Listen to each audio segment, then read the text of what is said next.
Hi. We're going to take a sequence of bytes and cut it into pieces so each piece represents a single code point or character if we take this sequence of bytes to be a UTF-8 stream. Okay, so what exactly is it we mean by this? Let's have a sample text. So this is a normal D, and this is a yen symbol. Here's an alpha and a down style, a circle, and a normal 9. If we look at the Unicode character set code points for these, we can see that some of them have relatively low values, some have medium high values, and some have very, very large values. And UTF-8 is a variable with encoding. That means that when you have a sequence of bytes that represents text, each character doesn't correspond to a fixed amount of bytes. We can ask APL to give us those bytes.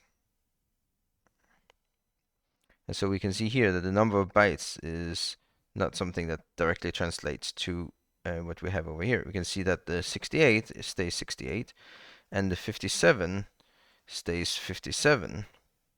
But that's where the obviousness really ends. The 165 became more than that. And then we have a bunch of numbers representing these large values in the middle, namely, in this case, 3 for each. Okay, let's call those the bytes. And then we can convert back again. So we can say UTF-8 quad UCS on the bytes. That converted them back again.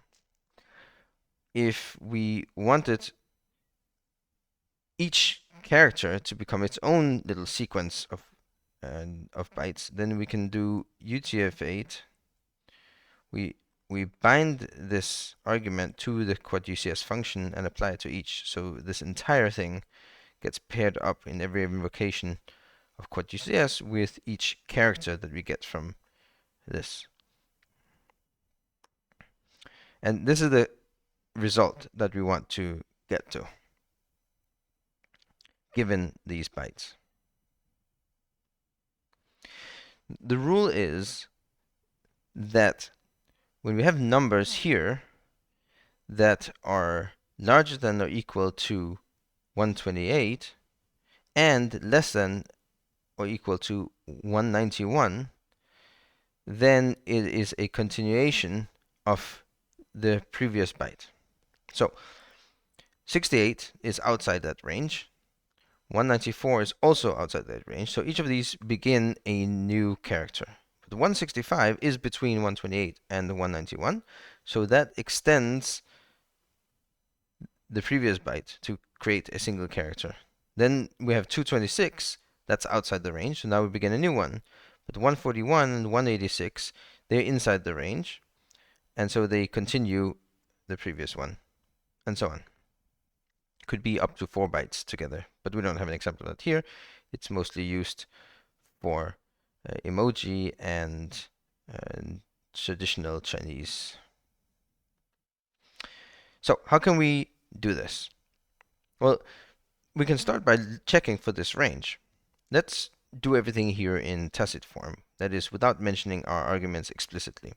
We've got the bytes, and we want to do a comparison. So the upper bound is 191.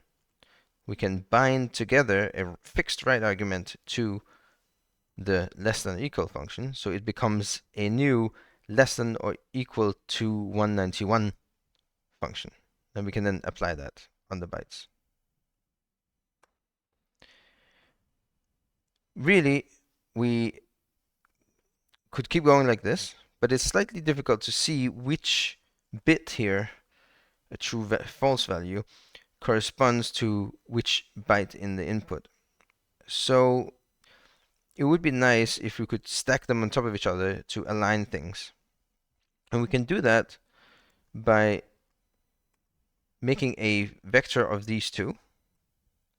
And then we do what's called mix, that we change this vector of vectors into a matrix with two rows.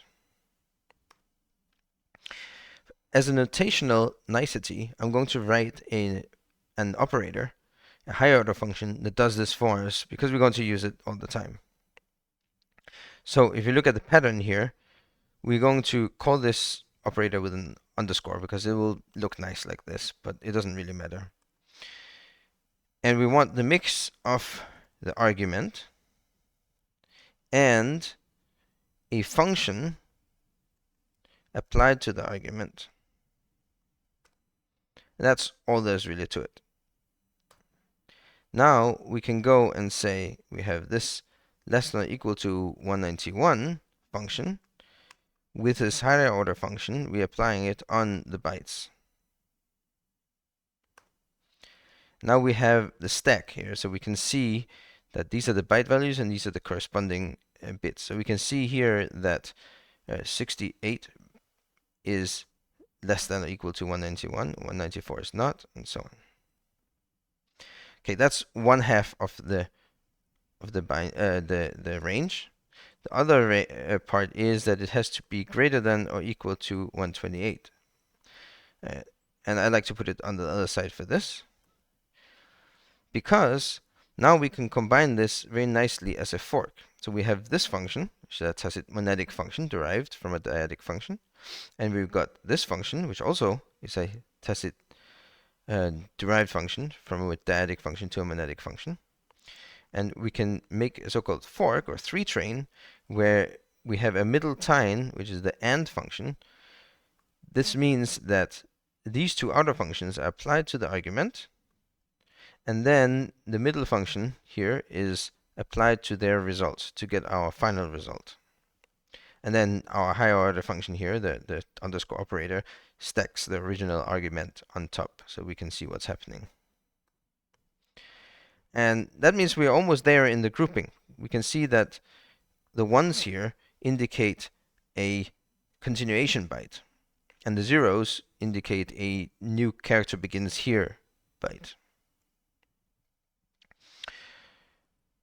But in order for us to use the partition enclose function, we need to flip things around because it takes a 1 wherever we want to begin a new segment and a 0 when we want to continue a segment. But we can simply negate that with the not function. Now notice we have a not and we have an and. We can combine those into a NAND. And this shows us where we begin a new character. And the rest are continuation bytes. Then we can take this and use it as a mask for cutting using the partition enclose function. But the partition enclose function takes its mask on the left and the data to be cut on the right. Here we have the mask on the right and the data with the identity function on the left. So we use the partition enclose with the higher order function or operator commute that modifies this function to take its arguments in the opposite order. So the grouping here goes like this. We start by binding these two together to create monadic functions that are then applied to the arguments. Their results are combined with the NAND function. That becomes the, left argument to partition enclose, and the identity function's result becomes the right argument to partition enclose. So this doesn't make sense to do the stacking anymore, so let's stop doing that. And now we have the solution to the problem, and we could give this a name if we wanted to. And then we can apply that to the bytes. However, this looks a little bit messy. We can use De Morgan's laws, which is these laws of formal logic that allow us to manipulate an expression by knowing that and or are duals under not to each other. What that means is that if you negate both arguments and negate the result, then you get the other one. So if we, instead of using and, we want to negate the result, so that gives us and then we switch to an or. Now we just need to negate the arguments. So what is not less than or equal to? Well, that's greater than. And what is not less than or equal to? That's greater than. So we can write it like this as well.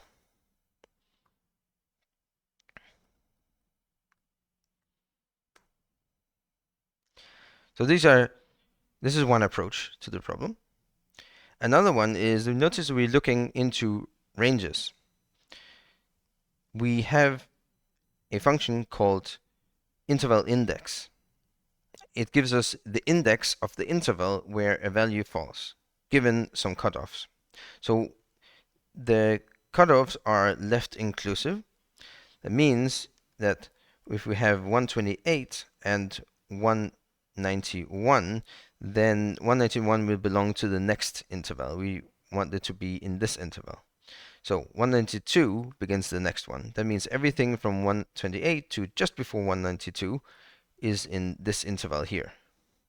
Then there's one interval on the left and there's one interval on the right. So we bind this to the interval index function. And this gives us the interval numbers. But let's use our underscore utility here to stack things and see how it looks. So now we can see that 68 falls in interval number 0, that's on the left. 194 falls on 2, that's to the right. 165 falls in between the two, that's interval number 1. Remember that we want ones where we have 0 and 2, because those will start new characters, and 0 where we have a 1. That means all we want here is to know whether or not these indices are different from a 1. So if 1 is different from, then it is 0 or 2. And this gives us our argument for partition enclose that we can then use on the argument. And remember to get rid of this utility. And that gives us the same result. We can give this function a name as well and apply it on the bytes. So this is a different way to do it. Thank you for watching.